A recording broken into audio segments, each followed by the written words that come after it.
Olá pessoal, tudo bem? Vamos aqui começar então mais uma aula do nosso concurso que está chegando aí, que está se aproximando tão rápido. Pessoal, hoje vamos discorrer sobre o tema identificação, acolhimento e acompanhamento do indivíduo e comunidade. Hoje, o tema saúde da pessoa idosa e do homem, tá? Vamos entender alguns pontos aí.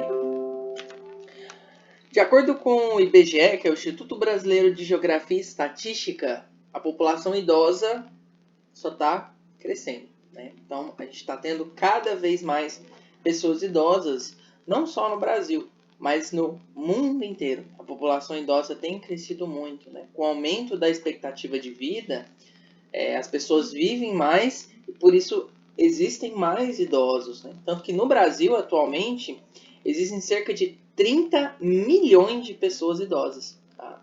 Pessoas idosas são pessoas acima de 60 anos de idade, tá? E esse número corresponde a 14% da população. Então, ou seja, pessoal, a cada 100 pessoas, ou melhor, desculpa, a cada 10 pessoas, cerca de uma é idosa, entendeu? Então, é importante a gente entender isso, né? Isso tem realmente, é o fator que tem realmente crescido ao longo dos anos, tá? E isso impacta na saúde do Brasil inteiro. Por quê? Há aí uma diminuição de doenças contagiosas, né? A vacina, com o avanço da medicina, tudo, então diminui os casos de doenças infecto-contagiosas e aumenta as doenças crônicas não transmissíveis. Quais doenças são essas?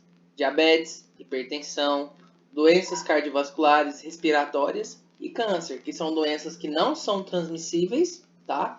E que são doenças crônicas que infelizmente aumentam, né, muito aí no nosso país. Não só no nosso país, mas no mundo inteiro, tá? E para isso, pessoal, é necessário desenvolver então abordagens de cuidado da saúde da população idosa. E essas abordagens, tá, esses planos que vão levar em consideração a condição de saúde desses idosos e respeitar as suas particularidades. Porque nem todo idoso é igual. Às vezes a gente tem um idoso de 80 anos que é super ativo, que gosta de fazer caminhada, que se alimenta bem. Mas por outro lado, às vezes a gente tem um idoso de 65 anos que já tem uma saúde mais fraca, já é mais debilitado, ou é uma pessoa que não pratica exercícios físicos, não se alimenta direito. Então, cada um tem as suas particularidades e isso deve ser levado em conta. E para isso, pessoal, foi instituída a Política Nacional de Atenção à Saúde da Pessoa Idosa, tá?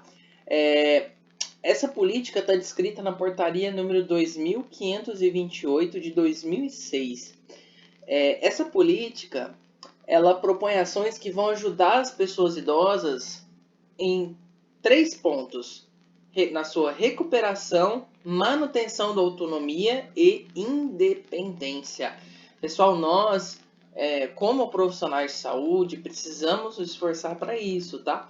Para ajudar os idosos a ter sua autonomia, a ter sua independência, tá?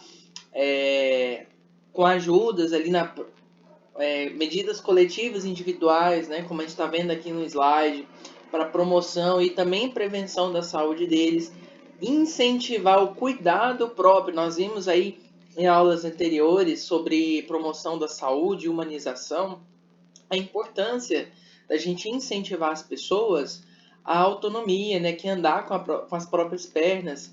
Então nós precisamos também desenvolver isso principalmente para o público mais idoso, tá? E um ponto importante dessa política é que o objetivo dela é que os idosos alcancem um envelhecimento saudável, um envelhecimento ativo, tá? Que esses idosos eles estejam presentes na atenção primária, nas unidades básicas de saúde, e principalmente os agentes de saúde estejam ali mais atentos a esses cidadãos, a essas pessoas idosas, porque eles estão ali, né? Eles são quem está mais próximo ali das pessoas, né? Ele é considerado, os agentes de saúde, eles são considerados os ponta de lança, né? Porque é eles que estão ali mais próximos das pessoas na comunidade. Por isso é tão importante a ação deles também na saúde das pessoas idosas. Como já comentamos, pessoal, a transição demográfica, que essa parte que eu expliquei para vocês, que o aumento da expectativa de vida aumenta a quantidade de pessoas idosas no país, acompanha também a transição epidemiológica, tá? Porque com o aumento de pessoas idosas, também a gente tem um aumento progressivo de doenças, como as que já citamos, as doenças crônicas não transmissíveis, tá? Aqui eu citei mais alguns exemplos, porque isso é importante. Alguns exemplos são, de doenças que acometem mais idosos: câncer de mama, câncer de próstata, osteoporose, as dislipidemias, que são alterações no nível de colesterol, a gente conhece aí como colesterol alto, diabetes, doenças cardíacas, cataratas, déficit cognitivo e a depressão. Então são cuidados que precisam ali de um cuidado, precisam de uma atenção mais certeira, né, para essas pessoas, e infelizmente são principais problemas de saúde que acometem as pessoas idosas. Nós, como que já estamos na área, a gente vê que realmente, né, muitas pessoas idosas têm, se não pelo menos uma desses problemas de saúde. E além disso, pessoal, dessas doenças crônicas não transmissíveis, a população idosa ainda sofre com doenças degenerativas, tá?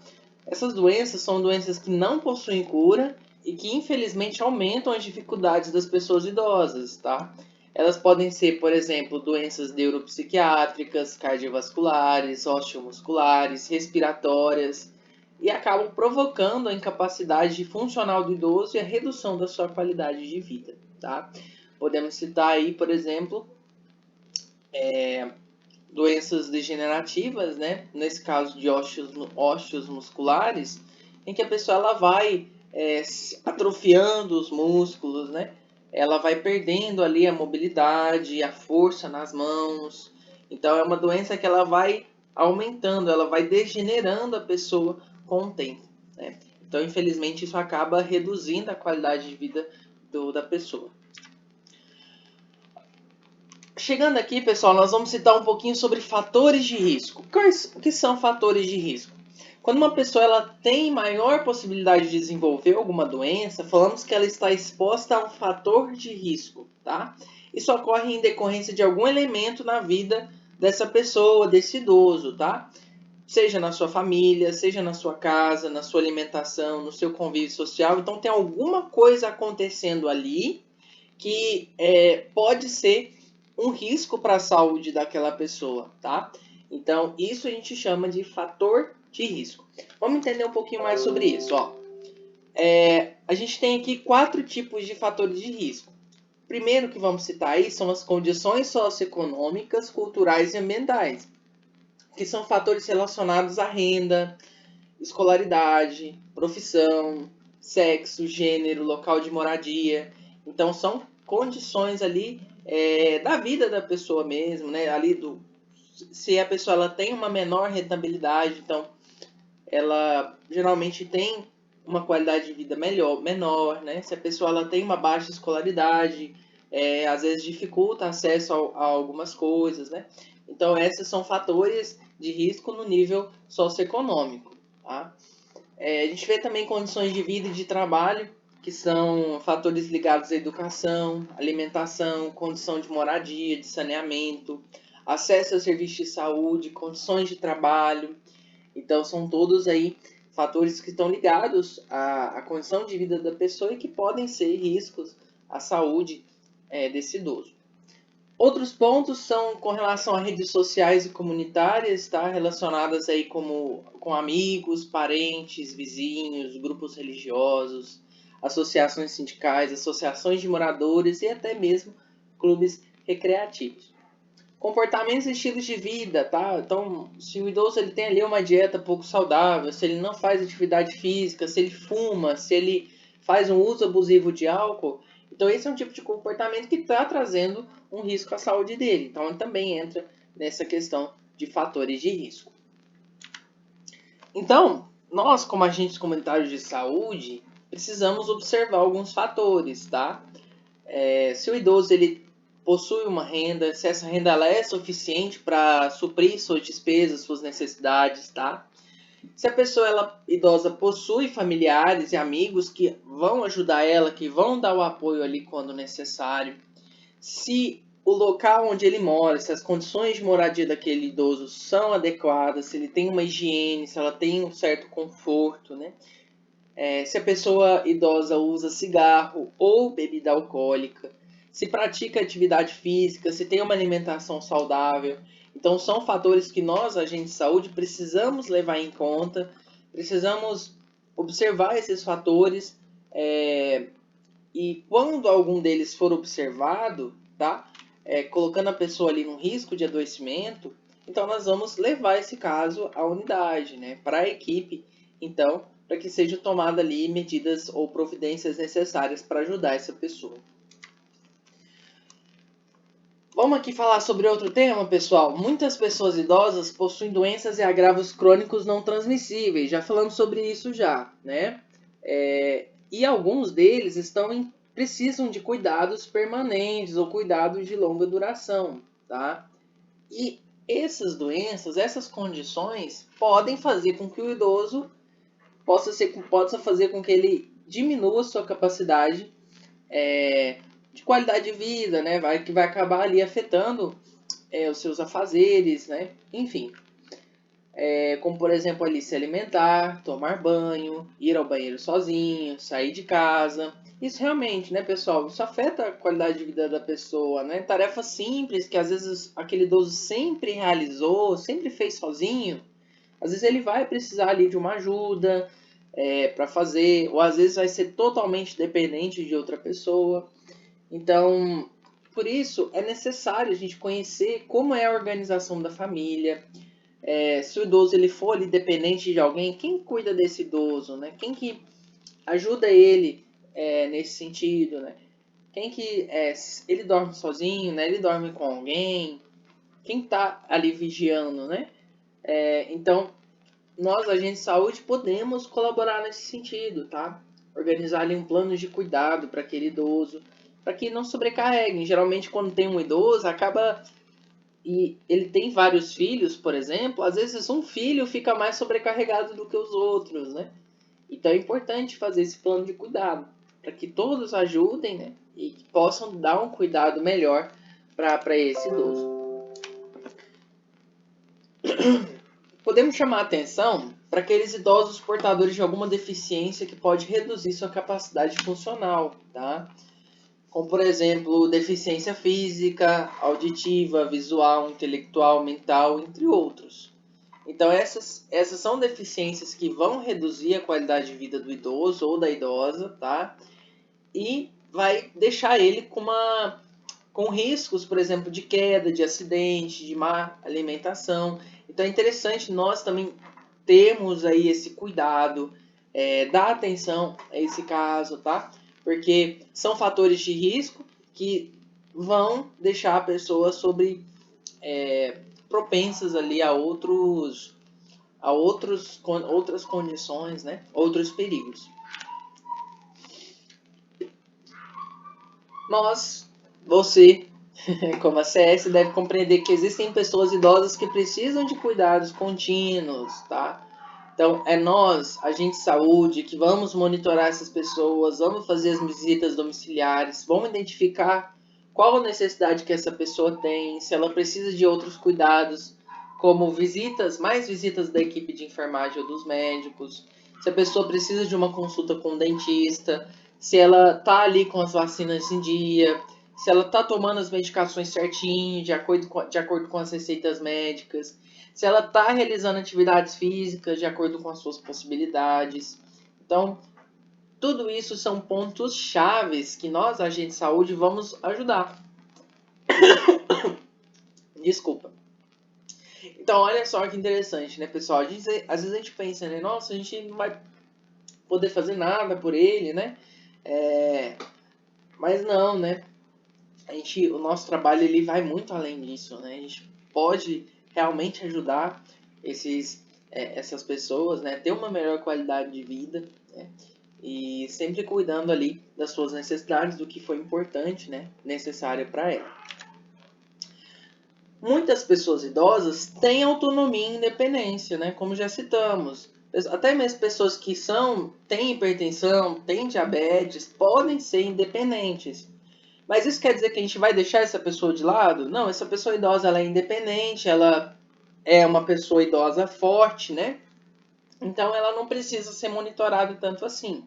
Não, não é assim, tá?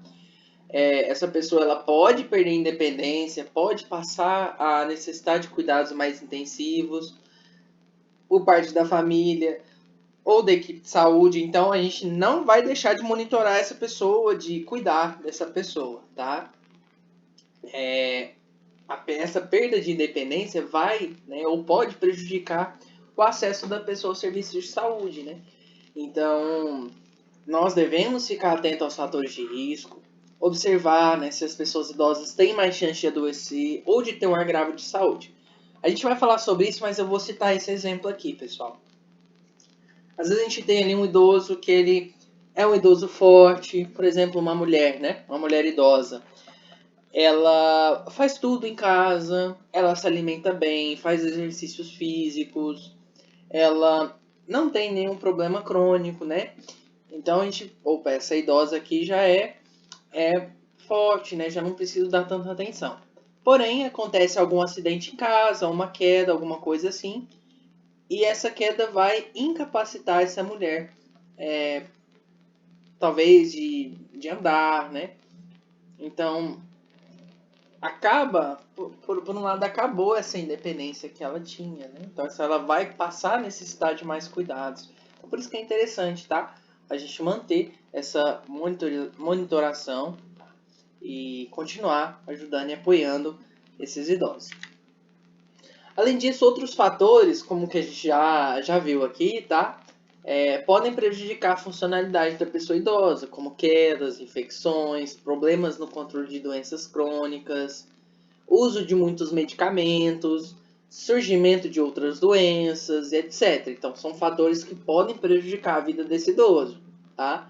As quedas, como já citamos aqui, consistem nos acidentes domésticos mais frequentes e perigosos para idosos, visto que, com o avançar da idade, as estruturas ósseas e muscular, bem como as articulações, ficam debilitadas e levam mais tempo, muito mais tempo, para se recuperar. Então, pessoal, atento a isso aí, né?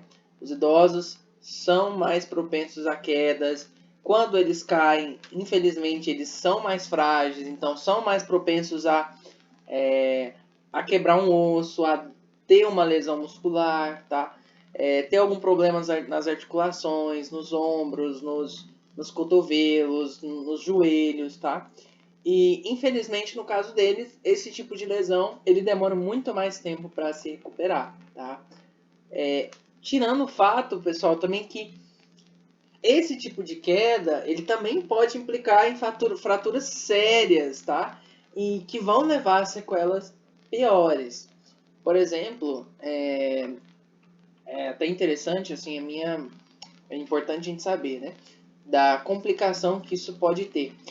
A minha bisavó, ela faleceu há pouco mais de 5 anos e ela tinha e ela faleceu decorrente de uma queda. Ela teve uma queda, fraturou a costela. Essa fratura na costela levou ela a ser internada, levou ela a ter algum problema no pulmão, mas que mais tarde ali evoluiu para uma pneumonia e infelizmente ela veio a falecer, né? Então a gente vê aí a importância, né, da gente ter esse cuidado com os idosos da nossa área. Como que a gente vai ajudar eles nesse sentido? Manter os ambientes bem iluminados, tá? Instalar barras de apoio nos banheiros e um corredor mais longo. Retirar potenciais obstáculos, como tapetes, né? Outro ponto aqui que é interessante, que não está escrito aqui, mas que é bom a gente lembrar, o uso correto dos sapatos também é outro fator importante. A gente vai falar aqui um pouco também sobre o consumo, o alto consumo de medicamentos, né? Às vezes o paciente ele toma muitos tipos de remédios, muitos tipos diferentes de medicamentos e podem ter efeitos colaterais, né? Às vezes sentir uma fraqueza, uma tontura, né? Então é sempre bom estar atento a esses casos, né? Para que não haja aí nenhum acidente doméstico, nenhum acidente dentro da sua casa. Polifarmácia. Justamente a gente citou esse assunto, ele já veio aqui. Algumas pessoas idosas possuem várias doenças, como diabetes, hipertensão arterial, doença cardíaca, e isso envolve o uso de muitas medicações, às vezes prescritas em receitas diferentes. E o que pode acontecer? O idoso às vezes pode ter confusão, né? Acabar usando os remédios no horário errado, confundir as receitas, confundir os comprimidos. Isso pode acontecer, né? Então isso pode acarretar problemas como tonturas, desmaios, pelo uso incorreto ou até um efeito adverso vindo do uso de várias medicações. Então nós, como agente de saúde, podemos ajudar também a pessoa idosa nesse sentido, tá? Como manter atualizada a lista com todos os medicamentos que a pessoa tá tomando, mostrando ali para ela, olha, seu João, esse medicamento aqui o senhor vai tomar essa hora, né? Deixar ali organizadinho, né? Fazer uma listinha, deixar ali os medicamentos sempre organizados, tá?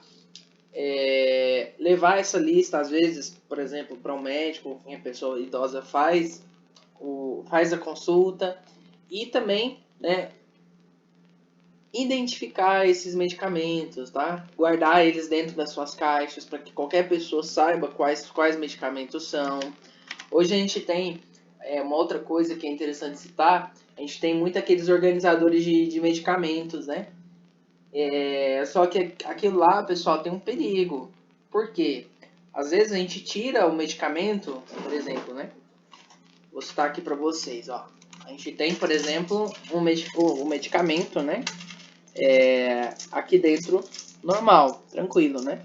Quando você tira ele daqui, ele não está mais protegido, tá? Então você tira essa barreira de proteção dele, ele pode acabar perdendo o efeito ou até contaminar a medicação, tá? Então, isso não pode ser feito, tá? Você tirar a medicação da embalagem, você pode vir aqui e cortar em volta aqui do remédio e deixar ele dentro do plástico, né? Mas não é bom, tá? Tirar ele aqui porque pode realmente trazer algum problema, tá? Para essa medicação que o paciente usa. Você, a CS, tem o papel de monitorar os idosos, acompanhando a sua progressão no envelhecimento de forma saudável e com a sua capacidade funcional preservada. Por isso, precisa considerar que o envelhecimento saudável com autonomia e independência deve ser a realidade para todos os idosos e os profissionais de saúde. Pessoal, alguma dúvida dentro dessa parte sobre cuidado do idoso, sobre a saúde do idoso? Alguém quer comentar alguma coisa? Deixar um espacinho aqui aberto. Alguém tem algum ponto a considerar? O pessoal tá caladinho hoje, ó. Bom, quem quiser comentar pode ligar o microfone, viu? Não? Então vamos continuar. Saúde do homem. Vamos lá, vamos considerar a saúde do homem agora. Os homens dificilmente vão aos serviços da atenção primária. Opa! Aí, voltou. Eles dificilmente vão aos serviços da atenção primária em busca de atendimento à saúde. Principalmente os homens entre 20 e 59 anos. Por quê? Geralmente são as mulheres, as pessoas idosas e as crianças que estão ali mais presentes no serviço de saúde. Isso acontece. Existe ali uma construção social, cultural e histórica acerca dos papéis que a nossa sociedade espera que os homens desempenhem. Então, essa construção, pessoal, ela reforça vários tipos de estereótipos. Como assim? Estereótipos que reforçam que as práticas de cuidado são femininas. como se os homens não devessem cuidar da sua própria saúde e da saúde da sua família, que quem tem essa responsabilidade é a mulher, né? Que o homem não tem essa responsabilidade.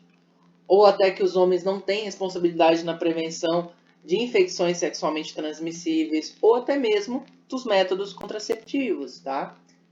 Essa construção social coloca ali os homens em situações que ocorrem maiores riscos, como o uso de cigarro, né, o tabaco, uso de drogas, abuso de álcool, se envolver em violência de trânsito ou acidente de trabalho.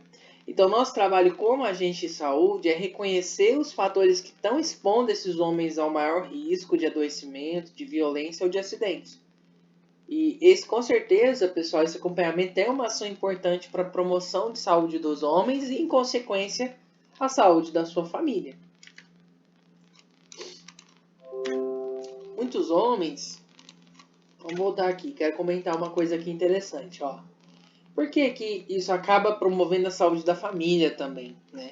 Infelizmente, a gente vê muitos casos de esposas que muitas vezes contam que o marido ele bebe muito, chega em casa, fica violento, né? Às vezes outras coisas, né? O uso de bebida alcoólica ele também aumenta, né? Os acidentes de trânsito. Então, acaba sendo fatores de risco que pode atrapalhar não só o homem, mas também a família inteira. Muitos homens acabam procurando serviço de saúde quando estão em más condições, optando pelo serviço de urgência e emergência, quando o estado de saúde já está muito grave. Então, ele só acaba indo no hospital quando o negócio já está feio, já, né, por assim dizer. Quando realmente está sentindo muita dor, quando está muito desconfortável, tá? Infelizmente, isso acaba acontecendo bastante. E, como a gente já falou sobre questão de estereótipos, essa é uma herança da cultura machista que existe na nossa sociedade, que nos leva a pensar que os homens não conhecem as ações de promoção de saúde fornecidas pela atenção primária, tá? Então, a gente vê aqui a importância do papel da agente de saúde na promoção dessas informações. Porque dentro da visita, você vai levar essas informações para esses homens, tá? Eles vão conhecer essas ações e então não ficar tão expostos ao risco de doenças graves ou até a morte, tá? Então nós que vamos levar essas ações educativas, tá, para dentro das casas para ajudar esses homens, né? Já que eles não vão à unidade, a gente leva essas informações até eles. Vamos lá, citar um exemplo. Se você, ACS, conhece algum homem do seu território que faz uso abusivo de bebidas alcoólicas, você pode fazer uma visita ao domicílio dele e convidá-lo a comparecer à unidade. Não esqueça de levar essas informações para a equipe de saúde da família. Se os homens não procuram serviços de APS, ou de atenção primária, onde eles vão quando precisam? Na unidade estão os profissionais de saúde que poderão ajudar esse homem por meio de tratamentos medicamentosos ou programas de promoção de saúde. Isso é importante porque aproxima o homem do serviço de saúde, tornando mais fácil o acompanhamento e assistência prestada a ele. Você sabia que os homens morrem mais por causas externas? São acidentes e violências? Infelizmente isso acontece, tá? Justamente por se exporem ali a vários fatores de risco, como lesões por violência, acidente de trânsito, acidente de trabalho. E também essa exposição ela pode ser provocada pelo uso abusivo de álcool e drogas também, tá? Não estamos falando aqui, pessoal, que as mulheres também não estão sujeitas a esse tipo de acidentes, né? Ou esse tipo de causas externas. Porém, os homens, eles têm uma incidência maior e eles morrem mais por conta desses motivos. O que o ACS pode fazer, então? Ajudar através de campanhas de combate ao uso do tabagismo, de drogas e de bebidas alcoólicas, por meio do estímulo ao acompanhamento da saúde masculina e da saúde mental. Então a gente vai estimular, a gente vai educar essa pessoa para que ela possa, né, começar a dar uma atenção maior para a sua saúde. Aí a gente vem.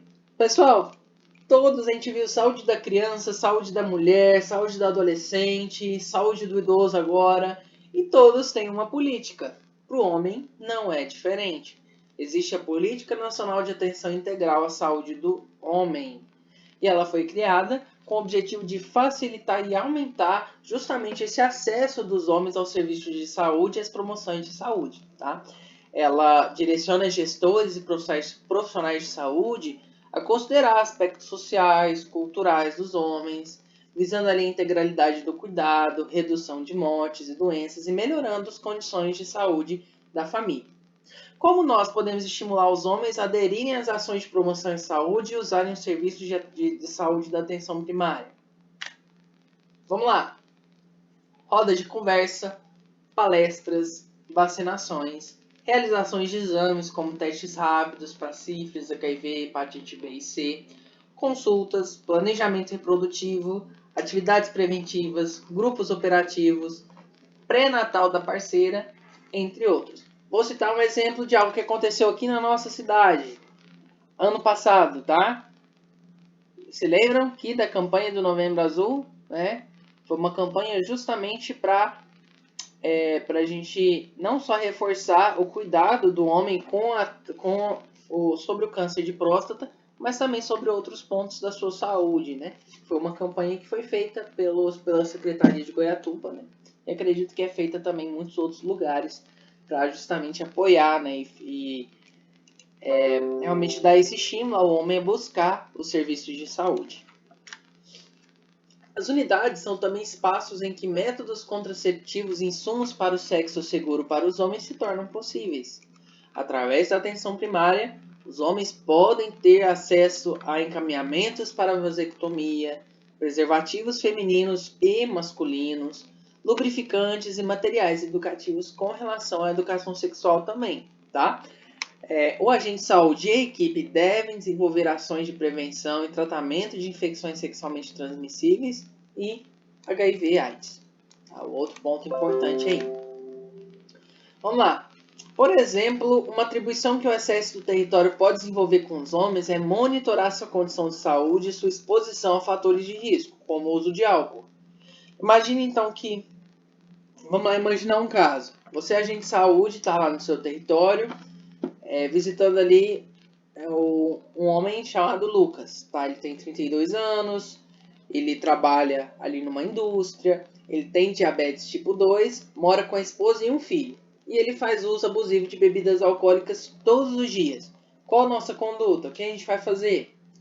Como agente de saúde, seu papel seria reportar a situação aos profissionais da equipe da saúde. Então, reportar ali para sua equipe, contar a história para assim, planejar as ações de promoção de saúde que vão ser implementadas nesse caso. Tá?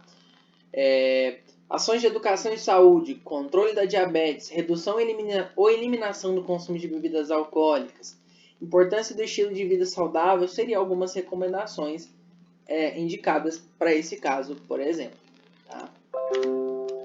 Veja algumas das práticas de promoção da saúde do homem que o agente comunitário de saúde pode executar no seu território.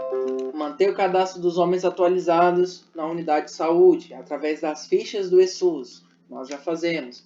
Realizar busca ativa de homens para a realização de pelo menos uma consulta por ano, tá? Para exames de rotina, para ver como é que tá. Então, realmente dar esse incentivo para eles, tá? Elaborar ações para dar visibilidade aos serviços de saúde aos homens. Estimular a equipe a criar horários alternativos de atendimento. Aqui em Goiatuba a gente tem horários alternativos à noite, geralmente para pessoas que trabalham durante o dia. Aproveitar as visitas domiciliares para falar sobre a saúde do homem, tá? Criar rodas de conversas com os homens da comunidade. Verificar o cartão de vacinação e estimular o homem a se imunizar, se vacinar. Realizar ações educativas para prevenção de violências e acidentes, uso de álcool e outras drogas. Então é isso, pessoal. É bem interessante mesmo. A gente viu aí a importância que o agente comunitário de saúde ele tem, tá? Na saúde do homem também, visto que infelizmente eles são os que menos estão presentes na unidade. Então a gente vê a importância dessa ação para estimular, né, mesmo eles a estarem dentro da unidade, né, a participarem das ações, a cuidar realmente da sua própria saúde. Muito boa essa aula. Alguém tem alguma dúvida? Alguém gostaria de dar algum comentário para a gente poder encerrar? Águida, Daléo, Sônia, Rosana, tá tudo certo? Tudo certo. Que bom, pessoal. Então, já que todo mundo não tem dúvida, vamos encerrar aqui nossa aula e a gente se vê então na próxima. Peraí, eu não estava dando conta de clicar aqui. Pode falar. Eu gostaria de saber, porque no concurso que foi cancelado, tinha perguntas sobre aferição de pressão. Será que vai ter? Ou se você puder falar rapidinho alguma coisa aí, porque nós ainda não entramos, né, no curso de aferição de pressão, olhar glicemia, você e a Magda aí, se puder compartilhar, porque se cair lá, eu não sei se é ao certo, né? Olha que legal, pergunta interessante aqui, importante. Você quer falar, Magda? Uai, Soninha, se precisar, a gente dá uma pincelada nessa parte aí também, mas assim, não tem muito segredo não, sabe? Mas seria melhor, como é assim, uma parte de prevenção, eu acho que seria melhor assim, ao vivo, entendeu? Quando a gente estiver juntas, reunidas, e eu dar meu conhecimento que eu tenho para vocês nessa parte, entendeu? Não, mas a prova já é domingo, não vai dar tempo. Mas, Sônia, nenhuma coisa do edital, nenhum dado do edital, ele fala sobre aferição de pressão, sobre... Tanto que, pelo que a gente já viu, a gente faz os dados antropométricos, que é medida, né, peso, altura, principalmente de crianças. Mas no edital não tem nada falando sobre esse tipo de sinais vitais. Que não vai não. Tanto que ele não é uma área de atuação do ACS, né? Ele não é uma... Por enquanto, né? Enquanto a gente não conclui o curso técnico, ele não é uma atribuição do ACS realizar esse tipo de exame, né? De aferição. Às vezes alguns, por exemplo, eu no meu caso, sou agente de saúde, mas também sou técnico de enfermagem. Então, às vezes eu realizo em alguns pacientes por esse motivo, né? Mas não é uma atribuição do agente comunitário de saúde. Não, então se não tá lá, esse povo é organizado. Mas o concurso que foi cancelado lá tinha. Achei sem noção. Não, isso aí não é uma atribuição do ACS. Acredito que eles não vão colocar, e se eles colocar alguma coisa assim, cabe até recurso, né? Porque matéria que tá fora do edital ou alguma coisa que é fora da atribuição do agente de saúde pode ser motivo para anulação de questão. Beleza. Aí a aula com você até hoje ou vai ter mais algum dia? Eu não lembro.